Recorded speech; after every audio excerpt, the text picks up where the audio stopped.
My name is Michael Shoemate and welcome to Logo Design Theory. In the graphic design world, there are three types of practitioners: professionals, prima donnas, and artsy-fartsies. Which kind am I? Well, to be honest, I'm sure I've been all three kinds at different times. Maybe everybody has. Let's talk about it.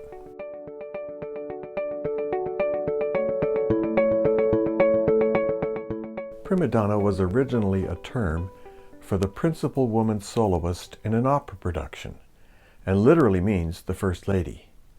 But the term can also mean a temperamental person, a person who takes adulation and privileged treatment as a right and reacts with petulance to criticism or inconvenience.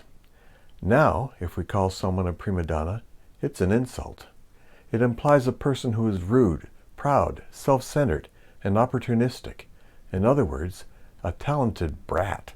While we can see that artistic achievers are sometimes afflicted with these negative human traits, we ought not swallow the lie that their creative achievement came because of those traits.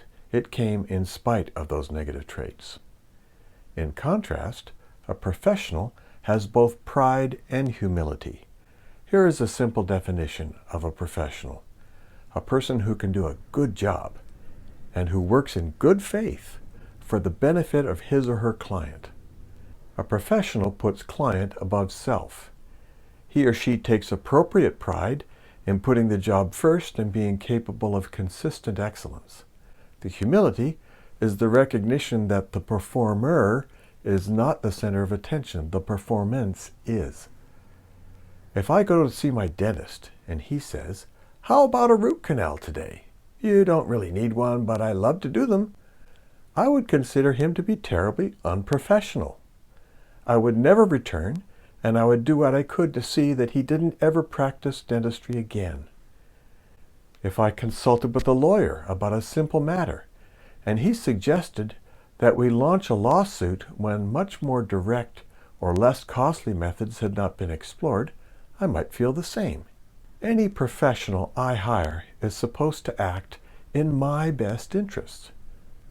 Artsy-fartsies are so enamored with the experience of doing something they enjoy that they do not see or care if what they want is in the best interest of the client.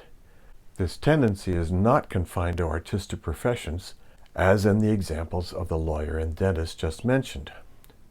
Designers, being in an artistic occupation, often have to prove that they are not artsy-fartsy flakes, but rather can be a valued part of a whole business team.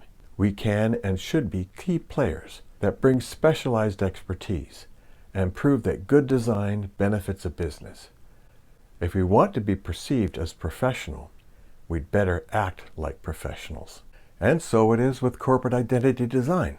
A professional branding designer is one who creates identities in the best interest of the client, not one who does what feels most creative or what might get recognition from peers. A professionally designed identity is one that will work well for the client in all situations, not just in some formats. As these videos unfold, I hope I will be able to explain each design principle clearly enough that we will agree in the end that there are solid principles of identity design that we can adopt to become, in every sense of the word, professional designers. For more information, go to logodesigntheory.com. If you found this useful, be sure to like this video, subscribe, and share it with anyone who needs to know about logo design.